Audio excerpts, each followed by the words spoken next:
Good morning and welcome to another mini vlog of श्रद्धाची दिनचर्या. दररोज सकाळी उठल्याबरोबरच समोर आत्तू आणि दादाशी आम्हाला गप्पा मारायच्या असतात आणि दादाला दीदीला घरी बोलवून त्यांच्यासोबत खेळायचं असतं. किती सुंदर असतं ना बालपण. त्यांची एक वेगळीच दुनिया असते. सिंदूर लावल्यानंतर याचा कलर रेडवरून ऑरेंज कसा काय होतोय, हा सध्याचा मला पडलेला मोठा प्रश्न आहे.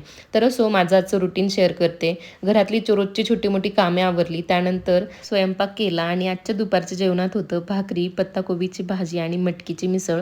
त्यानंतर जेवण केलं आणि संपूर्ण किचन ओटा साफ केला. हे असं किचन पाहणं म्हणजे वेगळंच सॅटिस्फॅक्शन आहे. संध्याकाळ झाली की हे असं तयार होऊन शूज वगैरे घालून खाली खेळायला जाण्यासाठी मम्मा कधी घेऊन जाते म्हणून वाट पाहणं असतं. मग त्यानंतर दीदी सोबत थांबा बघायला गेला, थोडा वेळ खेळला आणि मी परत घरी आले, दिवाबत्ती केली आणि सर्वांनी मिळून होळीचे पूजन केले.